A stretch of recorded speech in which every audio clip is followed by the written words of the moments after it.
오늘 하나님께서 우리에게 주시는 말씀은 로마서 1장 8절에서 15절 말씀입니다. 로마서 1장 8절에서 15절 말씀을 저와 여러분이 함께 교독하도록 하겠습니다. 먼저 내가 여러분 모두를 두고 예수 그리스도를 통해 내 하나님께 감사하는 것은 여러분의 믿음이 온 세상에 전파됐기 때문입니다. 하나님의 아들의 복음 안에서 내 영으로 섬기는 하나님이 내 증인이신데 나는 항상 여러분을 기억하며 이제 하나님의 뜻 안에서 어떻게든지 내가 여러분에게 갈 수 있는 길이 열리기를 기도하고 있습니다. 내가 여러분 보기를 간절히 바라는 것은 어떤 신령한 은사를 나눠주어 여러분을 강하게 하려는 것입니다. 이는 여러분과 내가 서로의 믿음으로 격려를 받기 위함입니다. 형제들이여, 나는 여러분이 이 사실을 모르기를 원치 않습니다. 곧 나는 다른 이방 사람들 가운데서처럼 여러분 가운데서도 열매를 맺기 위해 여러분에게 몇 번이나 가려고 했으나 지금까지 길이 막혔습니다. 나는 그리스 사람이든 미개한 사람이든 지혜로운 사람이든 어리석은 사람이든 그 모두에게 빚을 진 사람입니다. 그러므로 나는 로마에 있는 여러분에게도 복음 전하기를 간절히 원합니다. 아멘. 네, 저는 개인적으로 자신에게 맡겨진 일에 최선을 다하는 사람을 만나는 걸 굉장히 좋아합니다. 저뿐만 아니라 여러분들도 그럴 거예요. 자신에게 맡겨진 일에 최선을 다하는 사람들을 만나면 왠지 모를 기분 좋음이 항상 함께하기 때문입니다. 잠깐 열정적으로 불타오르는 것은 어렵지 않는데 항상 불타오르는 것은 정말로 힘듭니다. 여러분 다 경험해 보셨잖아요. 한때 열정적이고 활활 불타오르기도 하지만 어느 순간 힘들다는 생각이 찾아올 때 나도 모르게 회의감에 빠져서 열정을 내려놓고 절망과 나태함으로 들어가기가 너무나 쉽다라는 것을 우리는 모두 다 알고 있습니다. 그런 상태를 우리는 슬럼프라고 이야기하죠. 사실 슬럼프는 아무에게나 찾아오는 것이 아닙니다. 열정적으로 살아가는 사람들에게만 슬럼프가 찾아오죠. 대충 사는 사람들에게는 슬럼프라는 것이 존재하지 않습니다. 열정이 크고 열심을 다해 살아가는 사람들이 슬럼프를 경험하게 되고, 이 슬럼프를 경험하는 사람들을 보면 너무나 안타까운 마음이 들고는 합니다.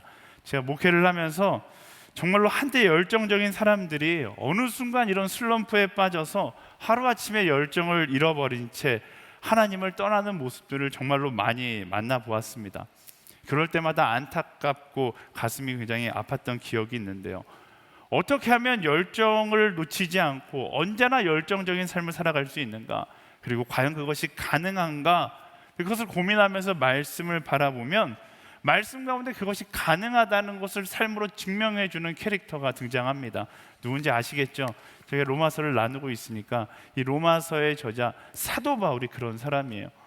사도 바울은 지치지 않는 열정하면 이 이름이 떠오릅니다. 다 아시다시피 그는 에너자이저, 아주 열정적인 사람이었어요. 바울의 일생을 묵상하다 보면 이 사람의 인생 가운데 슬럼프라는 것이 존재했을까라는 생각이 들 정도로 예수님을 만난 이후 그는 멈추지 않는 열정으로 맡겨진 사명에서 항상 최선을 다하는 사람이었습니다. 하나님 나라 가는 그날까지 그에게 슬럼프라는 단어는 존재하지 않았죠. 사도 바울이 쓴 여러 편지들을 보면 그가 얼마나 매사에 열정적이었는지도 알 수 있습니다. 사도 바울이 어떻게 그렇게 지치지 않고 열정적으로 살아갈 수 있었는가? 오늘 로마를 향한 사도 바울의 편지 가운데 그의 꺼지지 않는 열정의 이유를 함께 나눠보기를 소망하는데요. 먼저 8절 말씀 함께 읽어보겠습니다. 8절 말씀 시작. 먼저 내가 여러분 모두를 두고 예수 그리스도를 통해 내 하나님께 감사하는 것은 여러분의 믿음이 온 세상에 전파됐기 때문입니다. 아멘. 사도 바울의 편지들을 보면 한 가지 공통점이 있습니다. 그가 편지를 시작할 때 그는 문제를 먼저 언급하거나 문제를 먼저 바라보지 않는다는 거예요. 그가 가장 먼저 바라보는 것은 지금 읽은 것처럼 감사, 그리고 칭찬할 부분을 먼저 바라봤다라는 것입니다. 정말로 문제가 많고 어려운 교회를 바라볼 때도 그 상황 가운데 먼저 감사할 점을 찾아서 그 감사할 점을 고백하고 칭찬했던 사람이 바로 사도 바울입니다. 당대에 가장 난잡하고 추악한 모습을 보였던 교회가 있었거든요. 바로 그 교회 이름이 고린도 교회예요. 고린도 교회를 향한 편지를 쓸 때에도 그는 그들을 향해서 너희들의 말과 지식이 풍성해졌다라고 이야기하고 감사하고 칭찬함으로 그 편지를 시작합니다. 오늘 말씀 가운데 로마 교회를 향해서도 마찬가지죠. 지난주에 나누었듯이 로마 교회가 건강한 교회였는가? 그렇지 않습니다. 로마 교회는 장점보다 단점이 훨씬 많았고 잘하고 있는 것보다 못하고 있고 잘못하고 있는 것이 훨씬 더 많은 교회였습니다. 근데 그럼에도 불구하고 사도 바울의 시선이 먼저 그들의 단점에 가 있는 것이 아니라 그들에게 감사할 점과 그들을 칭찬할 부분에 가 있다는 것을 이 말씀 가운데서 발견할 수 있는 것이죠. 여기서 사도 바울이 넘치는 열정, 꺼지지 않는 열정을 가지고 있는 한 가지 이유를 알 수 있는데요. 바로 감사와 칭찬의 입술은 스스로를 지치지 않게 한다라는 것입니다. 사도 바울의 현실을 보세요. 사실 그는 감사할 것보다 원망할 것이 훨씬 더 많은 사람일 수 있습니다. 그는 건강도 좋지 않았고요. 그는 가는 곳마다 수많은 오해를 가지고 있는 사람이었습니다. 그는 언제나 진정성을 가지고 이야기했지만 사람들은 그를 오해하고 그를 비난하기도 했었죠. 가는 곳보다 환영받기보다는 사도 바울이 가는 곳에는 언제나 미움과 핍박이 있었습니다. 그는 감사할래야 감사할 수 없는 인생이었음에도 불구하고 그의 고백들 가운데는 언제나 그럼에도 불구하고 상황과 상관없이 항상 감사와 칭찬을 입술에 담고 살았다라는 것을 볼 수 있습니다. 그리고 그가 그렇게 감사와 칭찬의 입술을 가졌기 때문에 사단은 절대로 그를 넘어뜨릴 수 없었던 것이죠.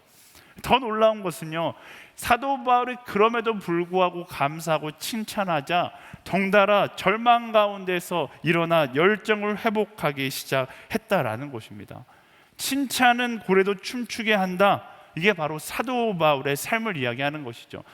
사도 바울과 함께 했던 사람들, 처음엔 절망적이었고 처음엔 슬픔과 아픔 가운데 있었지만 사도 바울과 함께하고 사도 바울의 칭찬을 경험하고 사도 바울의 감사의 고백 가운데 들어와 있을 때 그들이 회복하고 동일하게 감사와 칭찬의 입술을 가진 사람들로 거듭나기 시작했다라는 것입니다. 하지만 사도 바울과 반대로 함께하면 함께할수록 힘들어지게 다른 사람들을 만드는 사람들이 있습니다. 감사와 칭찬, 긍정의 말들은 그들의 입술 가운데 없는 거예요. 이런 사람들의 특징이 뭐냐면 항상 문제를 먼저 생각하고 분석하려고 한다라는 것입니다. 본인 스스로는 굉장히 나름 자부심이 있어요. 스스로는 이야기합니다. 나는 문제의 본질을 보는 눈을 가졌다. 그리고 날카로운 시각을 가졌다. 그래서 그런 시각을 가졌기 때문에 모든 일을 만나고 모든 일을 바라볼 때 일단 비판과 훈계로 시작합니다. 그리고 상황을 그렇게 부정적으로 분석하다가 결국 자기 스스로 뭐라고 하는 거예요? 이 상황은 가능성이 없어라고 판단 내리는 거죠. 그리고 자기만 그렇게 판단 내리는 것이 아니라 이 주변에 있는 모든 사람들을 동일하게 그러기 상태로 만들어 버리는 사람, 그런 사람들이 있다라는 것입니다. 여러분은 어떤 사람입니까? 나와 함께함으로 사람들의 입술 가운데 감사와 칭찬이 넘쳐나는 그런 공동체를 만들어가는 바울과 같은 사람입니까? 아니면 반대로 있던 감사와 칭찬도 다 사그라들게 만들고 절망이 가득한 공동체를 만드는 사람입니까? 그리스도인은요, 감사와 칭찬이 끊이지 않는 사람이 되어서 사람을 살리는 사람이 될 수 있어야 하는 것입니다. 분석 중요하죠. 지적하는 것 중요하죠. 사도 바울도 분석하고 지적해요. 하지만 사도 바울이 달랐던 점은 무엇입니까? 그가 감사와 칭찬을 먼저 했다라는 건 그의 분석과 그의 어떻게 보면 훈계의 말들도 다 하나님의 사랑, 예수 그리스도의 사랑에 기초하여서 이야기했다라는 것입니다. 그게 그리스도인의 삶의 태도가 될 수 있어야 하는 것이죠. 제가 대학원 다닐 때 그 설교학 교수님 중에 켄 월호라는 교수님이 계셨어요.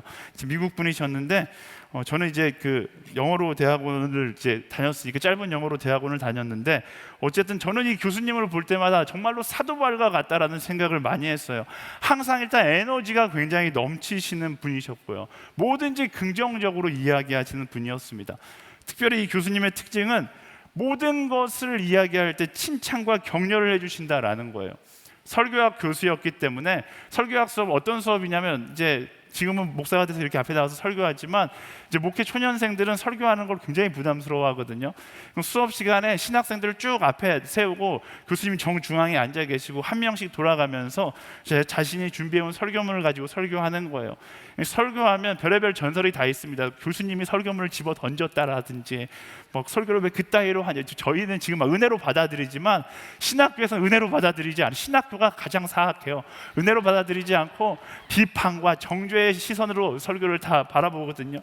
근데 이 켄 워홀 교수님은 달랐어요. 설교학 시간에 설교를 하면 어떻게 설교를 하든지 어떻게든 칭찬할 거를 찾아서 칭찬과 격려를 해주는 그런 교수님이었습니다. 어느 날 한 자매가 설교를 하는데 너무 긴장해서 아무 말도 하지 못하는 거예요. 오들오들 떨다가 그 자리에서 울고 돌아갔어요. 야, 어떻게 저렇게 설교를 해? 근데 켄 워홀 교수님이 박수를 치면서 이렇게 이야기하는 거예요. 여러분은 지금 마음을 담은 진정성 있는 설교를 들으셨습니다. 이렇게 이야기하는 거예요.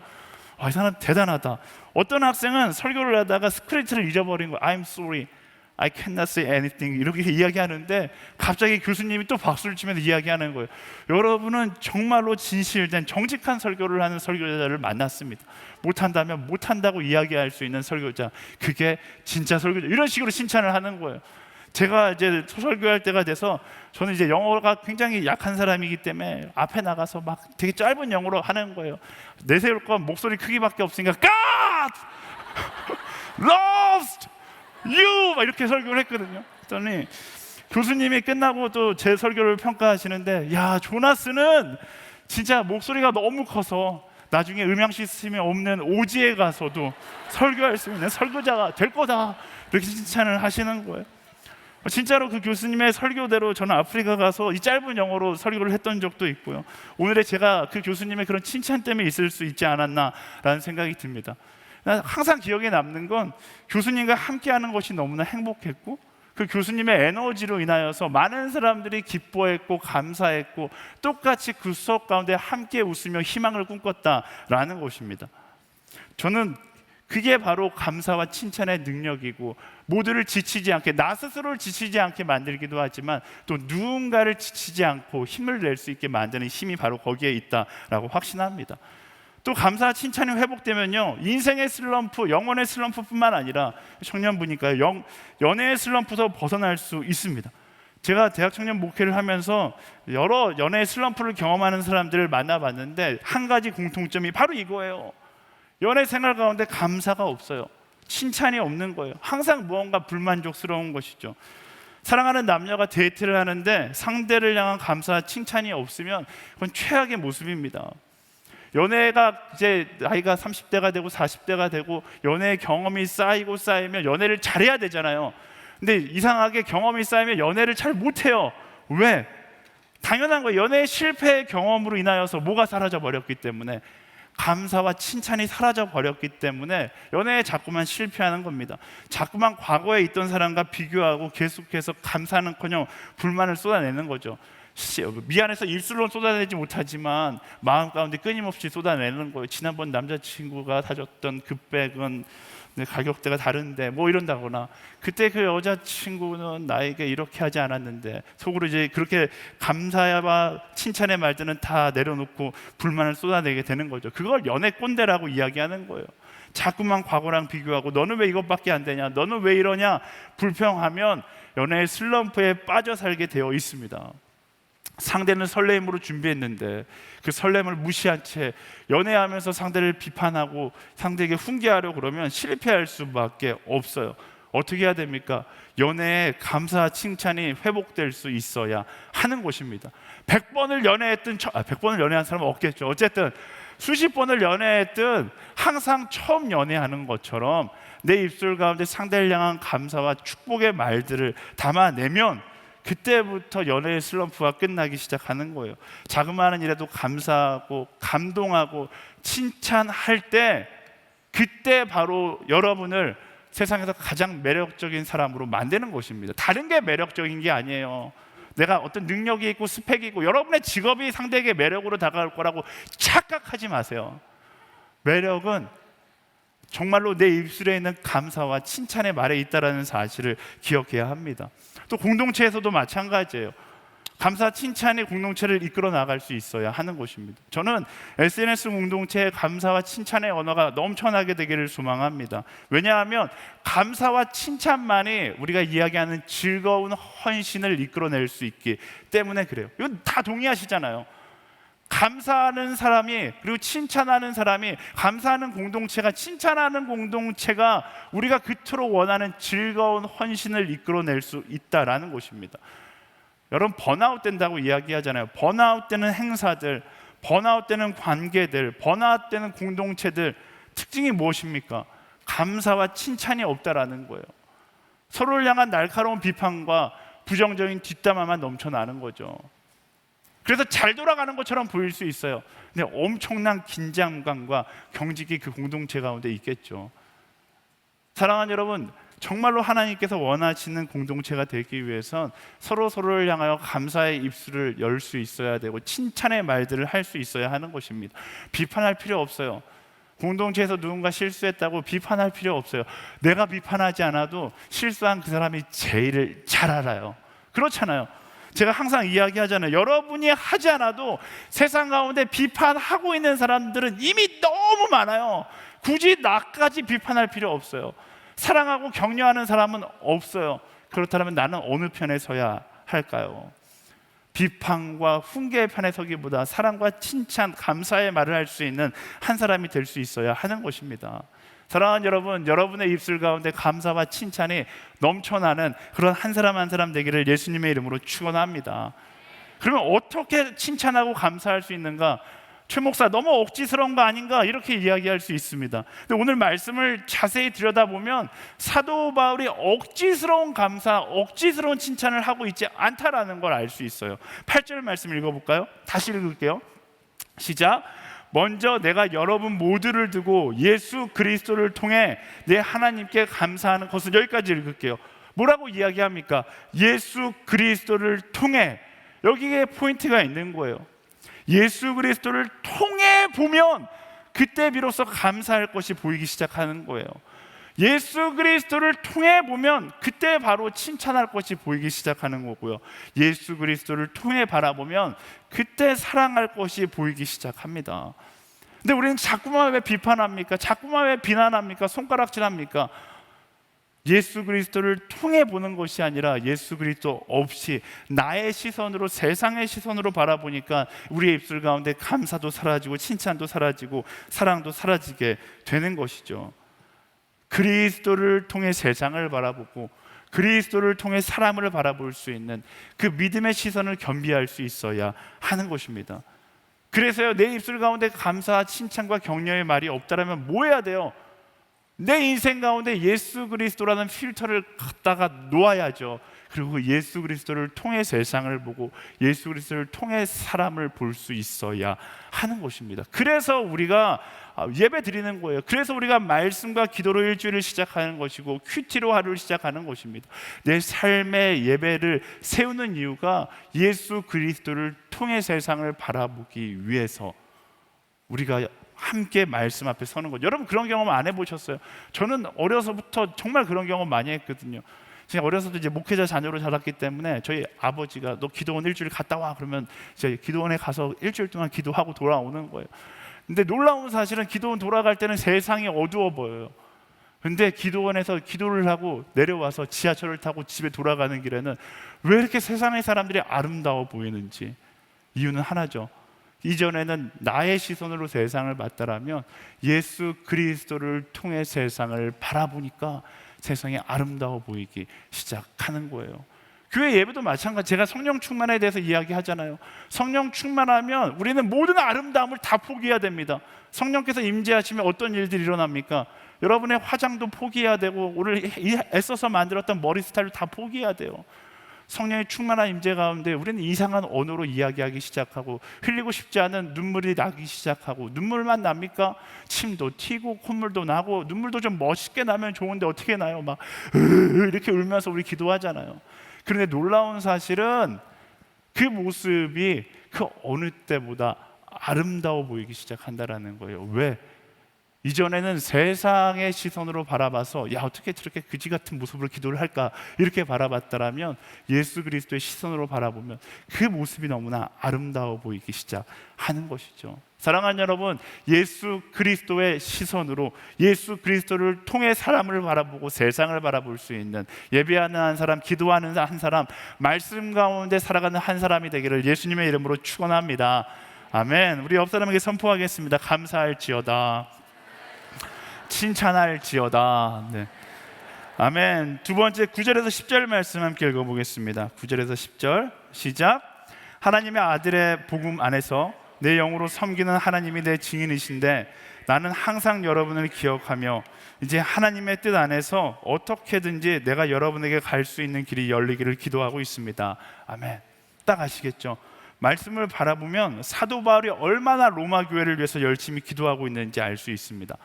지난주 나누었듯이 로마 교회는 사실 사도 바울이랑 전혀 상관이 없었던 교회입니다. 그런데도 불구하고 사도 바울은 항상 로마 교회를 위해 기도하고 중보하고 있었다라고 이야기하는 것이죠. 바로 이 점이 사도 바울이 지치지 않는 방법 중 하나였어요. 누군가를 위해 기도하는 사람은 지치지 않는다라는 것입니다. 남을 위해 기도하는 삶을 살았던 사도 바울은 지치지 않는 열정을 가지고 나아갈 수 있었다라는 거예요. 바울의 기도는요, 자기를 위한 기도가 1이었더라면 다른 교회와 복음 전파 사역을 위한 기도가 9였던 사람입니다. 바울이 자기 위해서 기도할 제목이 없어서 로마 교회를 위해서 기도하고 세계 복음화를 위해서 기도했을까요? 그렇지 않아요. 그는 정말 힘든 인생을 살았어요. 그는 평생을 자기를 위해서 기도해도 부족할 정도로 힘든 인생을 살았거든요. 그가 돈을 받으면서 목회했던 목회자인가요? 아니, 그렇지 않아요. 그는 텐트 메이커, 천막을 만들어서 팔았던 천막 장수의 삶을 살았습니다. 건강도 좋지 않았어요. 눈병은 너무나 심했고 몸은 약했습니다. 게다가 얼굴은 잘생겼는가? 복음 증거자에게 잘생긴 외모는 너무나 좋은 무기거든요. 근데 사도 바울은 역사적으로 최고 추남이었던 인물로 평가받습니다. 오죽하면 사도 바울이 편지글을 괜히 많이 쓴 게 아니에요. 왜 편지글을 많이 썼는지 알아요? 교회에서 이야기하는 너 오지 마, 편지만 써. 그게 최고야. 그게 설득력 있어. 네 오면 말에 설득력이 떨어지니까 편지만 써. 이래갖고 사도 바울이 열심히 편지만 써서 지금 이토록 우리가 많은 말씀들을 볼 수 있게 된 겁니다. 열등감 덩어리였던 사람이에요. 인생 자체가 기도 제목이었던 사람입니다. 그런데 그런 사도 바울이 자기 자신을 위해 기도하기보다는 말씀해 보니까 남을 위해 기도하는 사람이었다라는 것입니다. 나 혼자 살기도 힘든데 언제 남을 위해 기도합니까? 라고 이야기할 수 있어요. 하지만 성경 역사는 항상 동일하게 이야기합니다. 나를 위해 기도하는 사람보다 남을 위해 기도하는 사람이 영적으로 훨씬 더 풍성한 삶을 살았다라는 것이 말씀이 증명해 주고 있는 역사이다라는 것이죠. 반대로 나만 바라보고 살아가는 사람들, 그런 사람들은 더 열등감에 시달리며 살아가는 그런 게 우리가 보고 있는 현실이잖아요. 주변을 보세요. 이기적인 사람치고 열등감이 없는 사람이 없어요. 열등감 때문에 이기적이 되었는지 모르겠지만 어쨌든 이기적인 사람들은 거의 대부분 열등감을 가지고 살아갑니다. 하지만 반대로 이타적인 사람, 남을 위해 살아가는 사람들 가운데 열등감에 시달리는 사람 보신 적 있어요? 없어요. 대표적인 경우가 선교사님들 있잖아요. 여름 아울리치 가서 선교사님 만나보면 처음에 딱 선교사님 만나면 마음 가운데 짠한 마음이 들어요. 가진 것도 없고, 야, 우리 만난다고 해서 제일 좋은 옷을 입고 나왔을 텐데 옷이 보니까 작년에 입던 아울리치 티셔츠야. 막 그런 거 입고 나오시니까 마음이 짠한 마음을 갖고 불쌍한 마음을 가지고, 야, 이 선교사님 위해서 내가 열심히 기도하고 헌신하고 가야지 하고 선교사님을 바라보는데 아울리치 기간 동안 지내다 보면 어느 순간부터 깨닫게 되는 거예요. 아, 불쌍한 사람은 선교사님이 아니라 나였다라는 사실을 알게 되는 거죠. 아무것도 가진 것 없는 것처럼 보이지만 그의 인생 가운데 풍성한 누림이 있고 풍성한 행복이 있다라는 것을 알게 돼요. 나는 열등감 때문에 힘들어하고 낮은 자존감 때문에 고통스러워하는데 선교사님들은 그런 게 없어요. 가지고 있지 않지만 주 예수와 동행하니 나는 세상을 가진 사람이다 고백하게 되고 강력한 자존감을 가지고 그 자리에 서 있어요. 표정만 봐도 알아요. 왜 그럴까요? 삶의 방향이 다른 거예요. 한국 땅에서 나를 위해 사는 사람과 선교지에서 주를 위해 사는 사람은 그 사람의 삶의 풍성함은 비교할 수 없을 정도로 완전히 다른 것이죠. 사랑하는 여러분, 나를 위해 살려고 노력할 때 우리는 인생의 슬럼프를 경험할 수밖에 없습니다. 하지만 사랑하며 살아갈 때 우리는 영원한 에너지를 가지고 살아갈 수 있게 되는 거예요. 아울리치 가서 다른 것 깨닫는 거 아닙니다. 이 땅에서 알기 힘들었던 한 가지, 사랑하는 인생이 행복하구나, 말씀 따라 복음 전하는 인생이 행복하구나, 내 이기심 내려놓고 내 돈 다 거기다 쏟아 부어가면서 사랑하러 간 그 자리에서 이 땅 가운데서 수천만 원을 가지고도 누리지 못한 행복이 바로 말씀을 따라 살아가는 그 삶 가운데 있구나를 경험하게 되는 것이죠. 그래서 아울리치 갔다 오면 항상 똑같은 간증하잖아요. 뭔지 아시죠? 사랑하러 갔다가 사랑하고 사랑받고 돌아왔어요. 아마 이 아울리치 갔다가 간증하면 누군가 똑같이 그렇게 간증할 겁니다. 근데 식상하지만 그게 정답이에요. 사랑하는 자리에서 사랑을 발견하게 되는 것이고 넘치는 에너지를 얻게 되는 것이 창조의 법칙이자 하나님의 계획인 것입니다. 하나님은요, 그렇게 남을 위해 살아가고 남을 위해 기도하는 사람의 인생 가운데 함께 하신다라는 것이죠. 이상하게 나를 위해 기도하고 나를 위해 살아가면 내 인생의 초조함에 끌려다니는 인생을 살아가지만 그 기도의 방향을 바꿔보세요. 내가 아닌 남을 위해 기도하고 남을 위해 살아가기 시작하면 내 인생 가운데 함께 하시는 하나님의 풍성한 기쁨을 경험하게 되는 것입니다. 간혹 그렇게 말씀하시는 분들이 있어요. 기도가 잘 안 돼요, 목사님. 제가 예전에 중학생들 데리고 산기도에 올라갔어요. 그랬더니 산기도, 자, 지금부터 1시간 동안 나무를 하나씩 붙잡고 기도하는 거야. 중학생이 저를 찾아왔어요. 목사님, 5분 정도 지났는데 기도가 안 돼요. 제가 이야기했어요. 너를 위해서 기도하니까 기도가 안 되는 거야. 네가 아는 사람 얼굴을 한 사람 한 사람 떠오르면서 그들을 위해서 기도해봐. 그리고 그 친구가 돌아가서 새벽이 될 때까지 기도하는 모습을 보았습니다. 우리의 기도가 길게 되지 않은 이유가 거기에 있어요. 나만을 위해 기도하려고 하니까 기도가 길지 않아요. 사실 기도는 나를 위해 하는 게 아니라, 뭐 나를 위해 할 수도 있지만 기도의 본질은 나를 위해 하는 것이 아니라 남을 위해 기도하는 것입니다. 여러분의 기도의 방향을 바꿔보세요. 기도가 잘 안 된다 그러면 나를 위해 기도하는 걸 내려놓고 남을 위해 기도하기 시작하면 여러분의 기도가 풍성해지기 시작하는 거예요. 그래서요, 지치지 않는 기도자가 되려면, 지치지 않는 열정의 사람이 되려면 어떻게 해야 되는가? 기도 제목의 콜렉터가 되어야 하는 것입니다. 사람들을 만나면서 기도 제목을 수집할 수 있게 되기를 축복합니다. 여러분, 만나는 사람들의 기도 제목들, 여러분이 만나고 있는, 관계하고 있는 모든 사람들의 기도 제목을 수집하고 그 기도 제목을 위해서 기도하는 사람이 되면 사도 바울이 보여주고 있는 모습처럼 지치지 않는 열정의 사람이 될 수 있다라는 것입니다. 또 반대로도 마찬가지예요. 여러분, 주변 사람들에게 기도하는 사람이 될 수 있도록 여러분의 기도 제목을 나눠주는 사람이 되어야 합니다. 가끔 그런 분들이 있어요. 제가 기도 제목 좀 알려주세요 이러면 목사님 바쁘신데 저를 위해 기도해 주실 것까지는 없어요. 그리고서 기도 제목을 보내지 않는 사람이 있는데요, 그건 상대를 돕거나 배려하는 것이 아니라 상대를 죽이는 거예요. 집요하게 여러분 기도 부탁하십시오. 그게 상대를 살리는 방법이고 공동체를 살리는 방법이다라는 것입니다. 저는 SNS에 수많은 카톡들이 이 기도의 제목들이 오고 가는 그런 카톡들이 되기를 간절히 소망합니다. 그 기도의 제목들이 오고 감으로 인하여서 우리는 꺼지지 않는 열정을 갖는 공동체가 될 거고, 기도의 사람이 됨으로 하나님께서 주시는 참된 기쁨을 날마다 경험하는 그런 공동체, 그런 한 사람이 될 것입니다. 아멘? 아멘. 그런 의미에서 한 가지 더 이야기하자면, 여러분 순모임 꼭 나가시면 좋을 것 같아요. 최고의 기도 제목 채굴장이 순모임입니다. 순모임 가서 기도 제목 내놓고요, 기도 제목을 모아서 기도하는 거예요. 그들을 위해서 기도할 때 내 시간이 낭비될 거라고 생각하잖아요. 그렇지 않아요. 사도 바울이 이야기하잖아요. 그들을 위해서 기도함으로 내 삶 가운데 풍성한 하나님의 은혜를 경험하게 되는 것입니다. 이전에 경험하지 못했던 내 삶 가운데 넘치는 에너지를 순모임에서 기도 제목을 채굴하여 그 기도 제목을 붙들고 기도할 때 경험할 수 있게 되는 것이죠. 이제 오프라인으로 순모임을 차츰차츰 이제 시작하고 있는데, 여러분 이제 기도 제목을 모으기 위해서 본격적으로 활동해야 될 때인 것입니다. 순모임에 모여서 함께 기도하는, 그러므로 인해서 꺼지지 않는 열정을 간직하는 SNS 공동체가 되기를 간절히 축원합니다. 아멘. 우리 옆 사람에게 선포하겠습니다. 기도할지어다. 한 번 더 선포하겠습니다. 기도해 줄지어다. 이렇게 이야기할까요? 이제 바울이 지치지 않는 에너지의 비결 두 가지를 나눴어요. 중간에서 정리하고 가겠습니다. 첫 번째, 감사와 칭찬하는 사람은 지치지 않는다. 두 번째, 누군가를 위하여 기도하는 사람은 지치지 않는다. 세 번째 보겠습니다. 11절 12절 말씀 함께 볼까요? 시작. 내가 여러분 보기를 간절히 바라는 것은 어떤 신령한 은사를 나누어 주어 여러분을 강하게 하려는 것입니다. 이는 여러분과 내가 서로의 믿음을 격려를 받기 위함입니다. 아멘. 사도 바울이 편지에서 간절히 무엇을 바란다라고 이야기합니다. 그가 원하는 바람은 무엇인가? 신령한 은사를 나누어 주어 여러분을 강하게 하는 것이다 라고 이야기합니다. 이 장면이 저는 굉장히 멋있었어요. 경쟁주의 사회에서 우리는 내가 강해지고 상대가 약해지는 게 우리 삶의 목표인 줄 알고 살아가잖아요. 근데 사도 바울은 뭐라고 이야기해요? 내가 강해지는 게, 내가 너희들에게 유명해지는 게, 내가 능력 있는 자로 인정받는 게 내가 바라는 것이 아니다. 나는 죽을지라도, 나는 낮아질지라도 뭘 원한다는 거예요?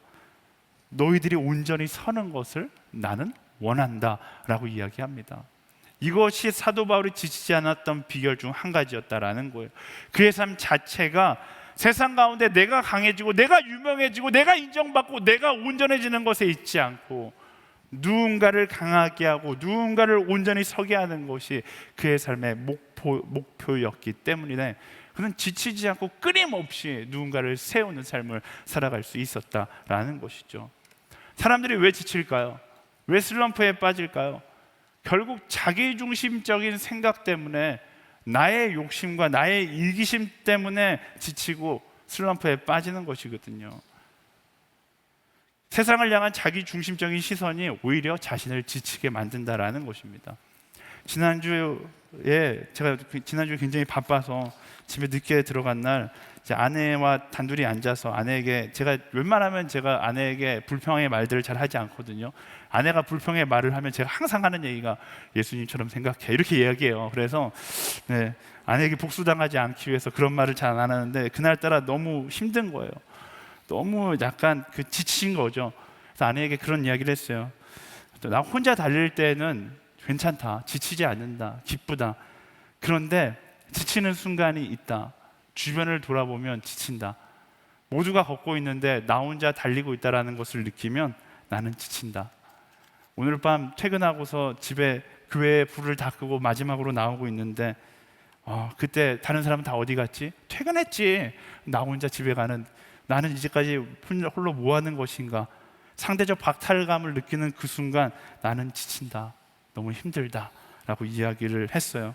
그냥 나름 저에게, 제가 뭐 이런 하소연 누구한테 하겠어요? 간사님 데리고 하겠어요? 아니면 주하늘 전도사님한테 하겠어요? 아내에게 하는 거죠. 네.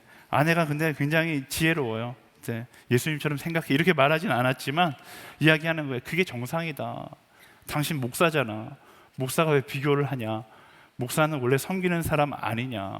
당신이 열심히 일함으로 누군가 쉴 수 있다라면 그럼 된 거 아니냐?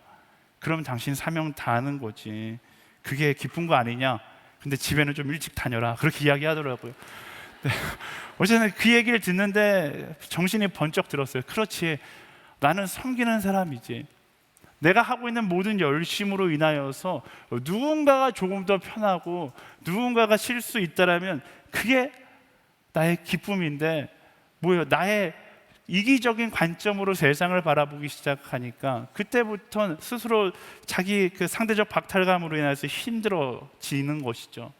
이처럼 그리스도인은 세상 속에서 조금만 시선을 달리하면 상대적 박탈감으로 오는 슬럼프에 빠지기가 굉장히 쉽습니다. 그렇잖아요.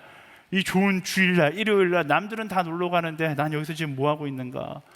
남들은 여름 휴가 때 유럽이다 뭐 이런 데 가는데 나는 아프리카 가고 아마존 가고 아울렛 장소에 나는 뭐 하는 것인가? 나는 왜 연약한 사람을 도와야 되지?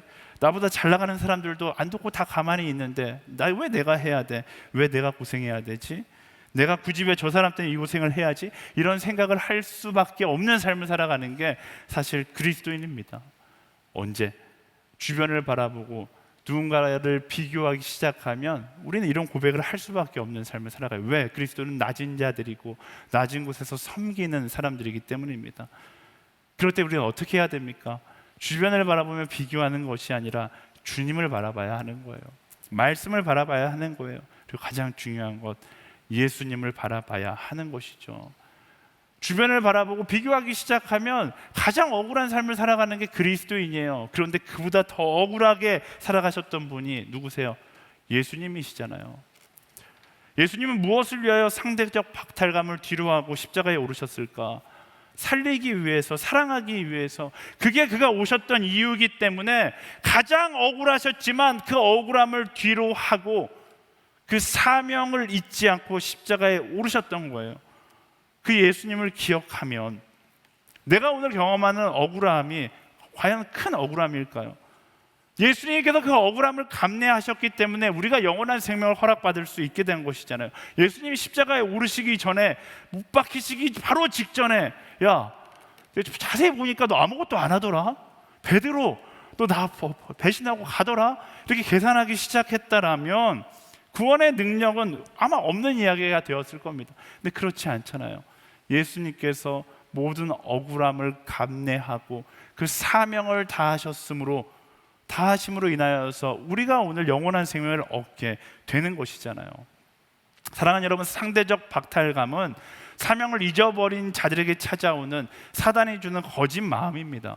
우리는 예수님을 바라보고 말씀을 바라보고 주님을 바라보고 사명자의 마음을 가지고 나아갈 때, 그때 비로소 우리가 경험하는 이른바 독박 섬김, 다 노는 것 같고 나 혼자 섬기는 것처럼 느껴진다 할지라도, 바보 같은 헌신, 모두는 다 지혜롭게 꾀를 부리며 쉬고 있을지라도 나 혼자 헌신하는 것처럼 느껴진다 할지라도, 억울함, 수많은 사람들이 오해함으로 내가 경험하는 억울함들, 그런데 내가 정말로 주님을 바라본다라면, 사명자의 마음을 가지고 예수님을 바라본다라면 그 모든 것들이 그리스도인의 당연한 여정처럼 느껴지기 시작하고 오히려 당연함을 넘어서 기쁨이 될 수 있게 된다라는 것입니다.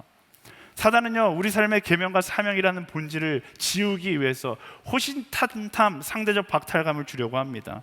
하지만 우리는 세상의 헛된 자기 만족의 기쁨이 아니라 섬김의 기쁨, 말씀이 이야기하는 그 행복을 쫓아 살아가는 사람이 되어야 하는 것이죠.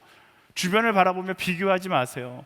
주님을 바라보고 감사하고 나의 시선을 주님께 고정하고 상황과 상관없이 예수님께서 걸어가셨던 것처럼 그럼에도 불구하고 섬김의 자리에 있고, 그럼에도 불구하고 억울한 자리에 있고, 그럼에도 불구하고 남들보다 더 뛰어가야 되는 그 자리에 서서 나아간다라면 사도 바울이 걸었던 그 열정적인 그 인생의 길을 우리도 똑같이 걸어갈 수 있게 되는 것이다 라는 사실입니다. 사랑하는 여러분, 억울해하지 마세요. 비교하지 마세요. 주님만 바라보고 주님이 기뻐하는 그 길을 열정적으로 걸어갈 수 있는 우리 모두가 되기를 예수님의 이름으로 축원합니다. 그 열정이 우리가 가운데 있게 되기를 소망합니다. 마지막으로 13절에서 15절까지 말씀 함께 읽어보겠습니다. 시작. 형제들이여, 나는 여러분이 이 사실을 모르기를 원치 않습니다. 곧 나는 다른 이방 사람들 가운데처럼 여러분 가운데서도 열매를 맺기 위해 여러분에게 몇 번이나 가려고 했으나 지금까지 길이 막혔습니다. 나는 그리스 사람이든 미개한 사람이든 지혜로운 사람이든 어리석은 사람이든 그 모두에게 빚을 진 사람입니다. 그러므로 나는 로마에 있는 여러분에게도 복음 전하기를 간절히 원합니다. 아멘. 사도 바울의 열정 사전에는 포기가 없습니다. 길이 막혀도 그는 여전히 로마에 있는 여러분들에게 복음 전하기를 소망한다라고 이야기해요. 그가 포기하지 않는 이유를 14절 말씀에 이렇게 이야기합니다. 나는 그리스 사람이든 미개한 사람이든 지혜로운 사람이든 어리석은 사람이든 그 모두에게 빚을 진 사람입니다. 모두에게 빚을 진 사람.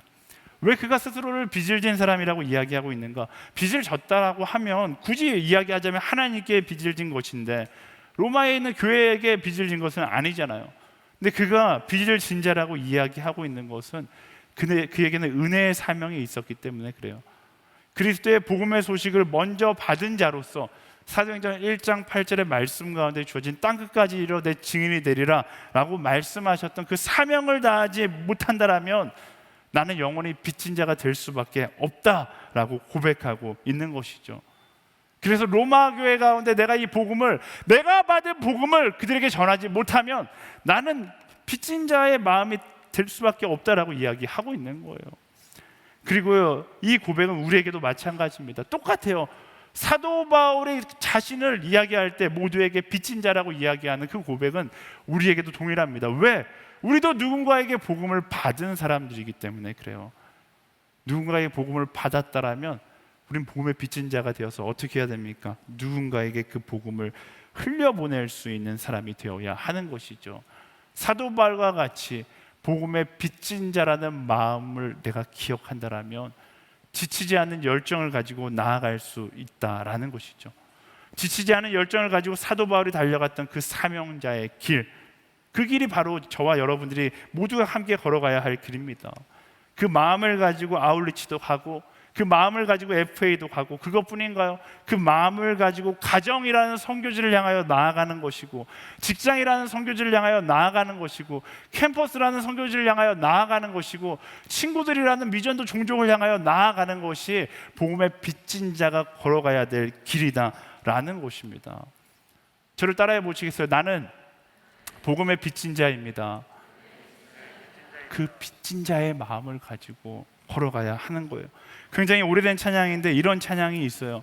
이 찬양이 굉장히 오래돼서 저는 웬만한 그 찬양팀에서 리메이크해서 불렀을 거라고 생각했는데 선율이 너무 올드해서 그런지 리메이크가 안 되어 있더라고요. 그래서 어떻게 해야 되나 좀 고민하다가 가사가 너무 좋아서 제가 이 찬양을 불러봐야겠다. 이 찬양을 부르는데 아시는 분들은 저랑 같은 세대의 신앙생활을 시작하신 분들인데 어쨌든 아는 분들은 같이 불러주시면 좋을 것 같아요. 찬양 가사가 너무 좋은데 반주자가 반주를 해줘야 되는데 안 해주니까 네, 제가 부를게요. 네, 전달이 안 됐나 봐요.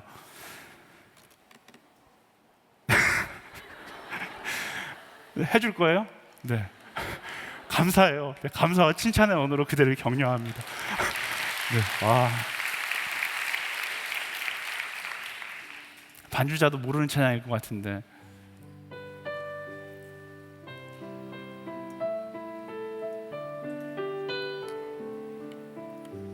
네.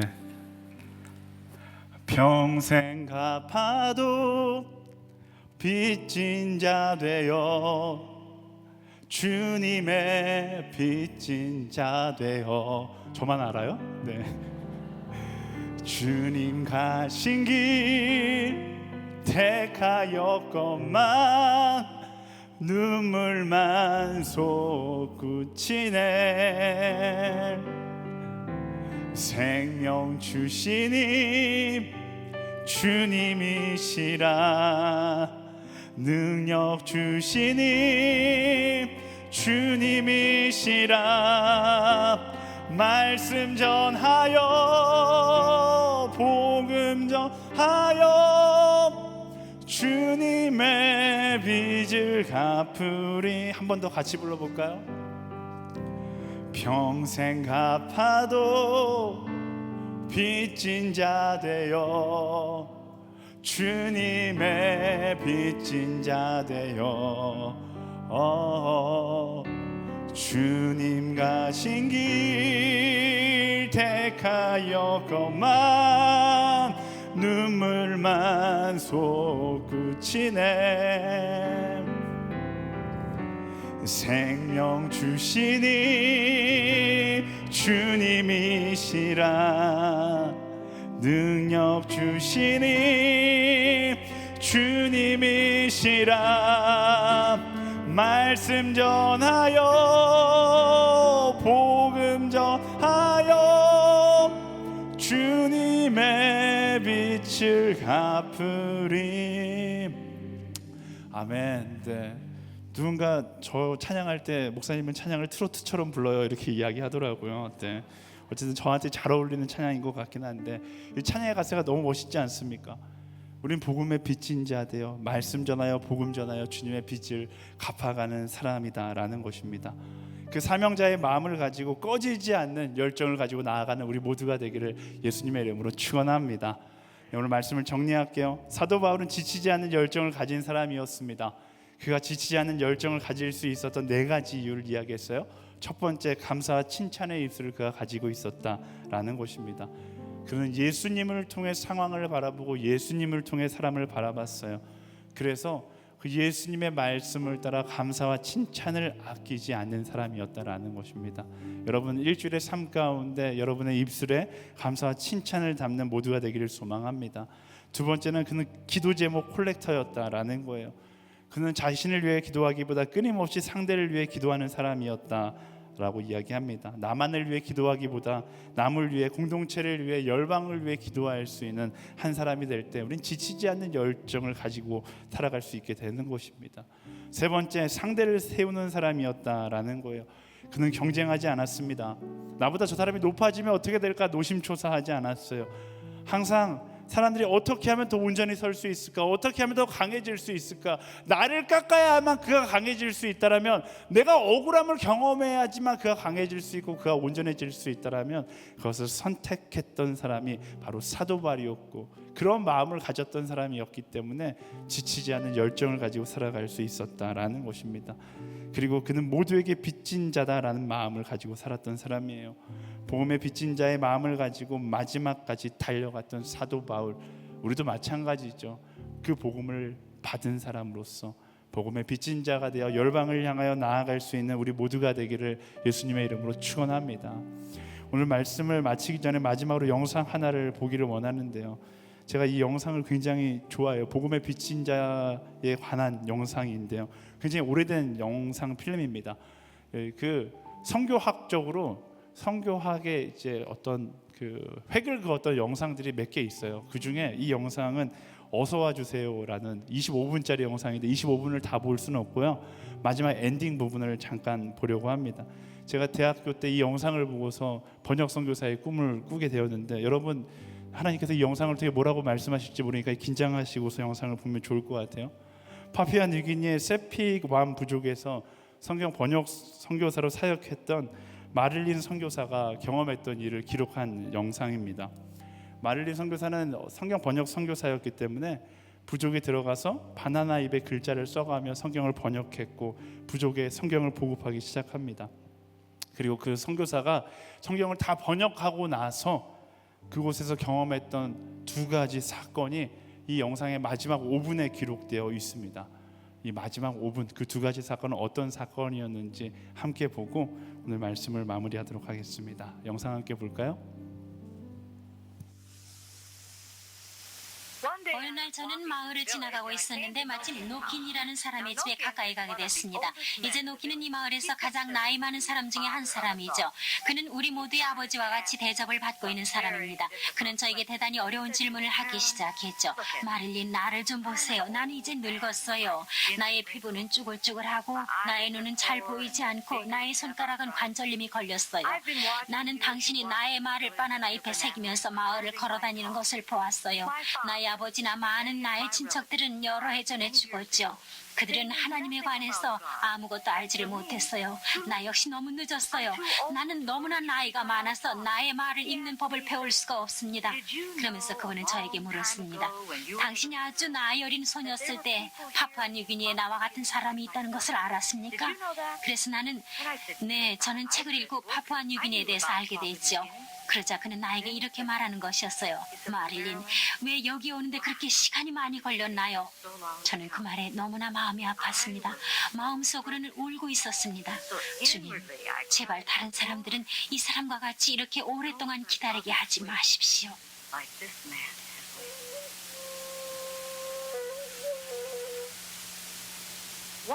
어느 날 예배가 끝난 후에 멀리 떨어진 마을에서 한 사람이 나에게로 찾아와서 말했습니다. 여기처럼 우리 말도 바나나 잎에 새겨서 우리도 하나님에 관해서 알 수 있도록 당신이 우리 마을에 오실 수 없겠어요? 저는 저의 일이 아직 끝이 나지 않았기 때문에 갈 수 없느라고 말할 수밖에 없었습니다.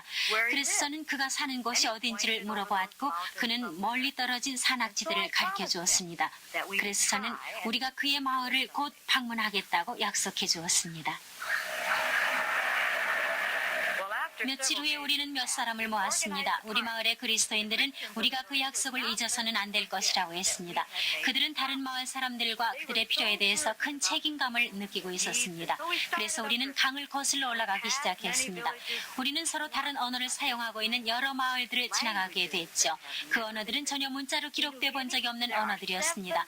뉴기니에는 700가지의 서로 다른 언어들이 있습니다. 이 지구상에는 3천여 언어가 아직 문자로 기록돼 본 적이 없는 언어들입니다.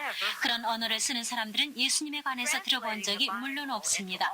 성경을 지구상의 모든 언어로 번역해주는 일은 위클립 성경 번역 선교회만의 일이 아닙니다.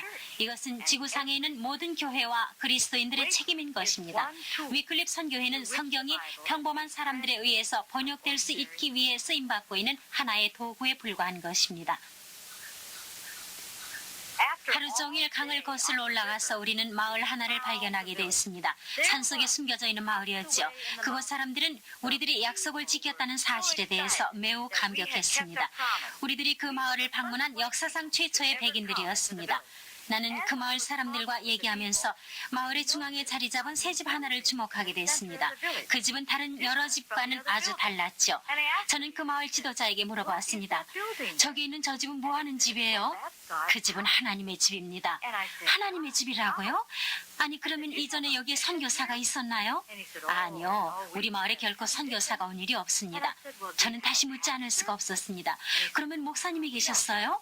아니요. 우리들에게 하나님에 관해서 말씀해 준 사람은 아무도 없었습니다. 그렇지만 우리는 어떤 사람이 어느 날인가 여기 우리 마을에 와서 살면서 하나님에 관해서 말씀해 줄 것으로 알고 있습니다. 그래서 우리는 저 집을 준비해 놓았고 이제 기다리고 있는 것입니다. 저는 저 자신에게 반문해 보았습니다. 기다리고 있다니. 저는 눈물을 멈출 수가 없었습니다. 저는 울면서 기도했습니다. 주님 제가 무엇을 해야 합니까? 저는 주님을 아직 알지 못하고 있는 사람들로 가득 찬 수많은 마을을 보았습니다. 오 주님, 제 고국에 계시는 분들의 마음을 감동시켜 주십시오. 너무나 많은 사람들이 기다리고 있습니다. 그들은 간절히 먼저 복음을 받은 사람들이 어서 와주기를 기다리고 있습니다.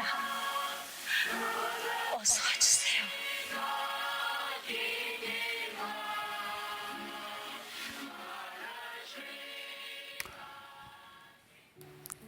네, 우리가 여전히 지치지 않고 열정을 다해 나아가야 하는 이유가 바로 여기에 있습니다. 아직 세상에는 복음 들고 산을 넘는 자들의 발길을 기다리는 사람들이 너무나 많기 때문에 그렇습니다. 우리가 슬럼프 때문에 힘들어할 때가 아니라는 거예요. 사도 바울은 뭐라고 이야기합니까? 가고 싶어도 가지 못한다.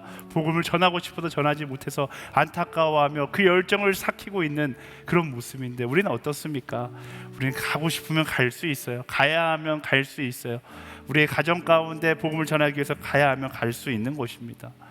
마릴린 선교사님의 어서와 달라는 외침이 오늘 저와 여러분의 마음 가운데 깊은 감동으로 남겨서 우리는 열정을 가지고 어디를 향하여 나아가야 하는지 스스로에게 질문하고 하나님께서 부르신 그 자리로 복음을 들고 나아갈 수 있는 그런 우리 한 사람 한 사람 되기를 예수님의 이름으로 축원합니다. 우리 함께 일어나서 찬양하며 나아갈 텐데요. 네, 보내소서라는 찬양이에요. 오늘 찬양 자체도 굉장히 센 찬양이네요. 이 가사를 우리 묵상하며 찬양하면서 하나님, 사도 바울이 가졌던 그 열정을 가지고 부르신 그 자리로 나아갈 수 있는 우리 한 사람 한 사람 되게 하여 주시옵소서. 우리 함께 결단하며 고백하며 함께 찬양하며 나아가겠습니다.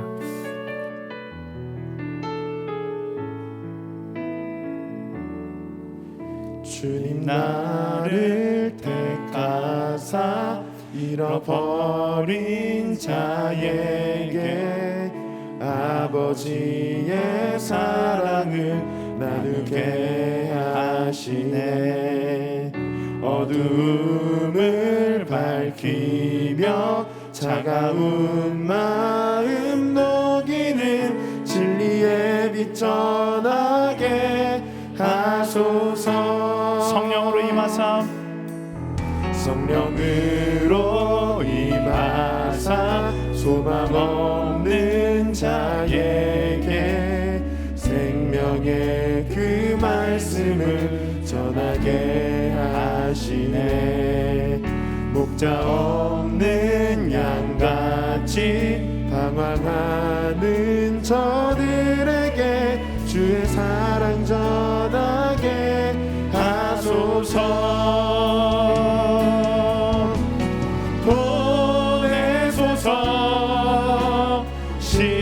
시련이 찾아올 때도 주님의 눈물 기억하게 하소서. 보내소서. 주께서 가신 길을 나도 걸어가게 하소서. 보내소서. 보내소서. 시련이 찾아올 때도 주님의 눈물 기억하게 하소서. 보내소서. 주께서 가신 길을 나도 걸어가게 하소서. 이 시간에 기도하며 나아갈 때 하나님 꺼지지 않는 열정을 가지고 그 부르심 따라 나아가는 우리가 되게 하여 주시옵소서. 주님이 가신 그 길을 두려워하는 것이 아니라 말씀 따라 그 길을 걸어가는 것을 기쁨으로 여기는 우리 모두가 되게 하여 주시옵소서. 복음의 빚진 자가 되어 사도 바울과 같이 복음이 없는 그곳을 향하여 나아가라 말씀하시는 그 주님의 명령 따라 나아가는 열정의 사람으로 살아가게 하여 주시옵소서. 멈추지 않는 열정을 가지고, 꺼지지 않는 열정을 가지고, 지치지 않는 열정을 가지고 그 복음의 방향을 따라 나아가는 하나님의 사람 되게 하여 주시옵소서. 우리 주여 한 번에 지어 간절히 기도하며 나아가겠습니다. 주여! 우리가 무엇을 어디를 향하여 나아가야 되는지 주님 기억하게 하여 주시옵소서. 하나님 기억하게 하여 주시옵소서. 꺼지지 않는 열정을 가지고 오늘도 그 길을 향하여 나아갈 수 있는 하나님의 사람이 되게 하여 주시옵소서. 복음의 흐름을 따라, 복음의 방향을 따라 나아갈 수 있는 믿음의 사람이 되기를 주님 소망하오니 주님 부어주십시오. 꺼지지 않는 열정을 가지고 그 부르심을 향하여 나아가는 하나님의 사람이 되게 하여 주시옵소서. 복음의 빛인 자 되어, 복음의 빛인 자 되어 주님과 동행하며 한 걸음 한 걸음을 나아갈 수 있는 하나님의 사람이 될 수 있도록 주님 역사하여 주시옵소서. 이끄신 하나님의 마음을 들며 나아가소서.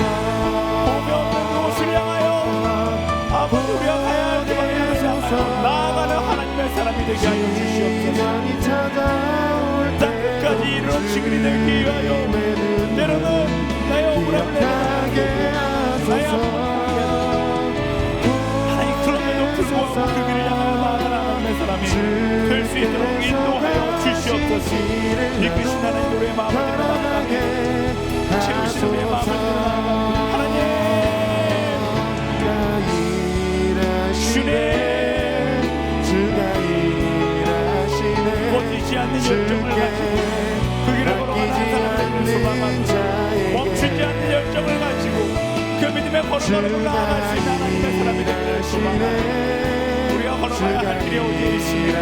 말씀하신 그 길을 향하여 나아갈 믿음의 사람이 될 수 있도록 역사해 주시옵소서.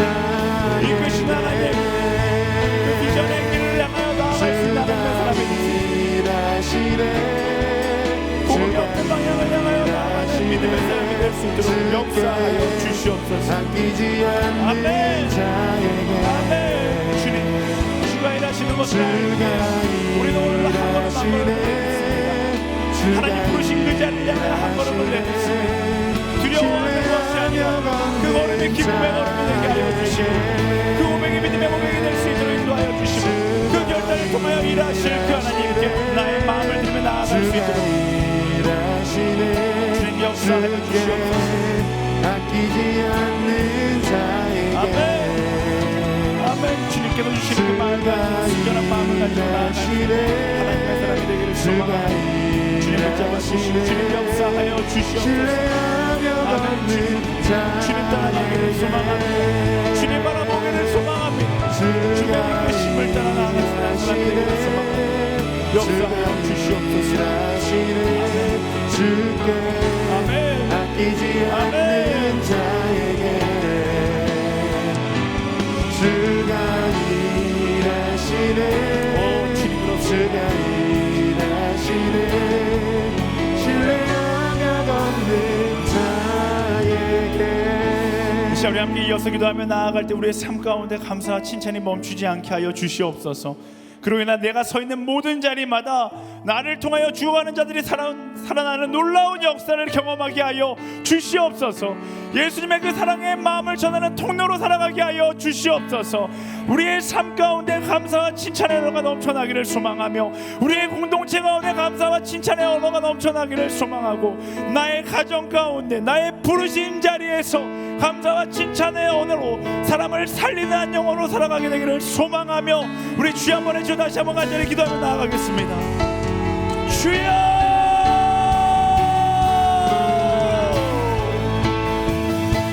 하나님 모든 불평의 말들을 떠나가게 하여 주시옵소서. 하나님 우리 입술 가운데 감사의 칭찬의 말들로 격려하고 사랑하게 하여 용서하고 안아주고 용납할 수 있는 그런 공동체가 되기를 소망하고 하나님의 이기심을 쫓아가지 않게 하여 주시옵소서. 사랑하게 하여 주시옵소서. 감사하게 하여 주시옵소서. 품어줄 수 있게 하여 주시옵소서. 내가 받는 모든 땅 하나님 주가는 자를 주를 함께 죽고자 달려드는 것이 아니라 주의 보혈로 덮어지게 하소서. 내가 선이고 주의 거룩한 곳 되게 살아나게 하여 주시옵소서. 살아나게 하여 주시옵소서. 살아나게 하여 주시옵소서. 우리 입술 가운데 감사와 칭찬의 말들이 넘쳐나며 절망의 상황을 묵상하는 것이 아니라 감사로 그 절망을 일으킬 수 있는 하나님의 사람들이 될 수 있도록 주님 인도하여 주시옵소서. 채우신 하나님께 왜 마음을 드리고 나아갑니다. 역사하시는 하나님께 왜 마음을 드리고 나아갑니다. 주님 한 번 더 감사하고 한 번 더 주님을 붙들고 한 번 더 칭찬하며 한 번 더 격려하고 용납할 수 있는 하나님의 사람으로 설 수 있도록 인도하여 주시옵소서. 주님 그렇습니다. 그것이 우리의 입술이 되기를 원합니다. 그것이 우리의 고백이 되기를 원합니다. 그것이 우리의 삶이 되기를 원합니다. 나의 삶을 통하여 예수 그리스도의 그 사랑을 이해하게 할 수 있게 되기를 원합니다. 나는 부족합니다. 나는 잘되지 않지만 나의 아버지 고백을 통하여 하나님께 일하시는 그 하나님을 바라보고 나아가옵소서. 주의 우리를 통하여 일하여 주시옵소서. 우리를 통하여 일하여 주시옵소서. 아멘.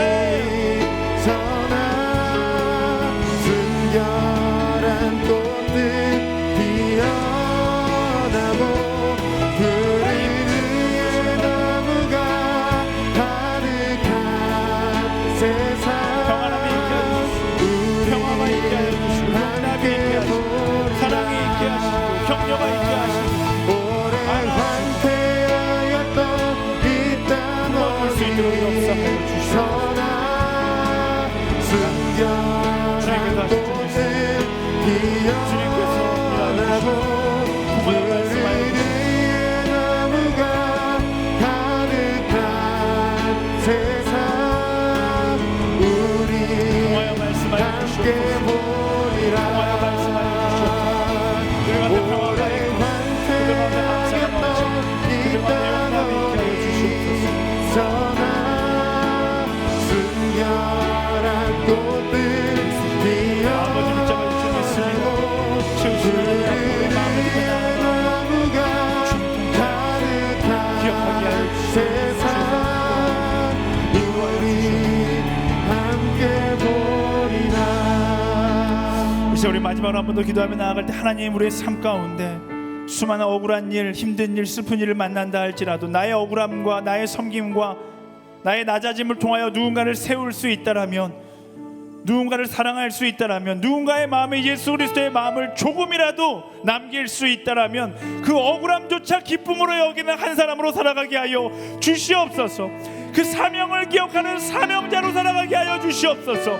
그 억울함 때문에 낮아 빠지는 그런 연약한 존재로 살아가는 것이 아니라 사명을 가지고 내가 억울하다 할지라도 예수 그리스도께서 내가 죽는다 할지라도 그 사랑을 이야기하셨던 것처럼 하나님 낮아진다 할지라도 억울하다 할지라도 때로는 내가 희생해야 한다 할지라도 그 예수 그리스도의 사랑을 이야기한다라면 기쁨으로 그 길을 선택할 수 있는 하나님의 사람으로 서게 하여 주시옵소서. 우리 함께 결단하며 다시 한번 주여 한번 지어 간절히 기도하며 나아갑니다. 주여 이곳에 오셔서 하나님, 이곳에 앉으소서. 하나님, 이곳에 하나님 그 마음을 허락하여 주시옵소서. 예배를 계산하지 않겠습니다. 계산하지 않겠습니다. 하나님 억울한 게 당연한 거잖아. 희생하는 게 당연한 것이고 손해보는 게 당연한 것이고 아픈 것이 당연하고 남들보다 누리지 못하는 게 당연한 것이고 하나님 그리스도인으로서 그 마음을 가지고 살아가는 것을 당연한 것으로 여기는 하나님의 사랑이 되게 하여 주시옵소서. 예배를 받으소서. 하나님 계산하지 않겠습니다. 하나님 희생하는 것을 아까워하는 것이 아니라 그것마저 기쁨으로 여길 수 있는 하나님의 사람으로 설 수 있도록 인도하여 주시옵소서. 주님 그 마음을 가지고 그 간절함을 가지고 나아갈 수 있게 되기를 소망하오니 주님 붙잡아주시고 역사하여 주시고 모든 관계 가운데 낮아지는 자가 되게 하여 주시옵소서. 섬기는 자가 되게 하여 주시옵소서. 사랑하는 자가 되게 하여 주십시오. 하나님 나의 억울함을 중에 용서를 세울 수 있다면 그것조차 기쁨으로 여길 수 있는 하나님의 사람이 되게 하여 주시옵소서. 아멘. 주님 말씀하시는 하나님께 나의 인생을 맡겨 나아갑니다. 나는 깨닫게 할 수 없지만 하나님께서 깨닫게 하시옵소서. 나는 알게 할 수 없지만 하나님께서 알게 하시옵소서. 진리의 길을 희생의 길을 영원한 길을 감사함으로 걸어갈 수 있는 하나님의 사람으로 설 수 있게 하여 주시옵소서. 죽도록 힘들겠죠. 하지만 죽도록 힘든 그 순간이 가장 영광의 순간이 될 것입니다. 먹어야 했던 나의 자존감이 먹어야 했던 나의 자존심이 하나님의 영광을 누리게 되는 가장 지혜로운 선택의 순간입니다. 주님 알게 하여 주시옵소서. 그것을 보게 하여 주시옵소서. 아멘. 나의 길 오직 그가 하시나니 나의 길 오직 그가 하시나니 나를 단련하신 후에 내가 정금같이 나오리. 나의 길 오직 그가 하십니다. 나의 길 오직 그가 하시나니 나를 단련하신 후에 내가 정금같이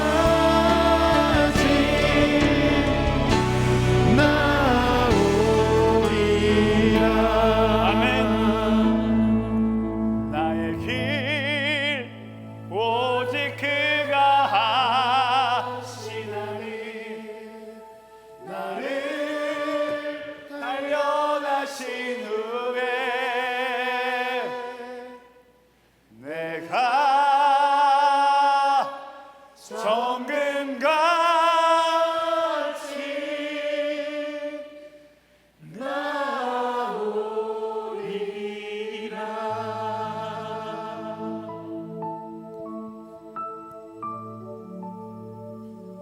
사랑하는 주님, 사도 바울과 같이 꺼지지 않는 열정을 가지고 부르신 곳을 향하여 전진 또 전진할 수 있는 우리가 되게 하여 주시옵소서. 그 열정을 겸비하기 위하여 감사와 칭찬의 고백이 입술 가운데 멈추지 않는 자가 되게 하여 주십시오. 사람을 죽이는 말들을 쏟아내는 이 세대 가운데 살리는 말을 하는 자가 되게 하여 주시옵소서. 그렇게 누군가를 세울 수 있다라면 내가 경험하는 억울함도 나의 헌신도 나의 낮아짐도 다 기쁨으로 여길 수 있는 우리 모두가 되게 하여 주시옵소서. 힘들죠. 어렵죠. 낮아지는 것, 남들보다 더 뛰어야 되는 것, 때로는 나의 자존심을 꺾어야 되는 순간도 있고 하지만 하나님, 나의 자존심을 1000번이고 10,000번이고 꺾더라도 그게 예수 그리스도의 사랑을 이야기하는 것이고 그게 누군가를 살릴 수 있는 것이라면 꺾을 수 있는 용기를 허락하여 주시옵소서. 내가 1000번이고 10,000번이고 억울해야 된다라면 그 억울함으로 인하여서 한 영혼을 살릴 수 있다라면 평생 억울하다 주님께 가도 후회되지 않는 그런 인생을 살았다 이야기할 수 있는 사람이 되게 하여 주시옵소서. 그걸 내 인생 가운데 가장 큰 자랑으로 여기고 낮아지는 것, 누군가를 살리기 위해 억울한 삶을 살아가는 것, 누군가를 살리기 위해 한 걸음 더 뛰었다는 것을 내 인생 가장 큰 자랑으로, 가장 큰 영광으로 여길 수 있는 한 사람으로 살아가게 하여 주시옵소서.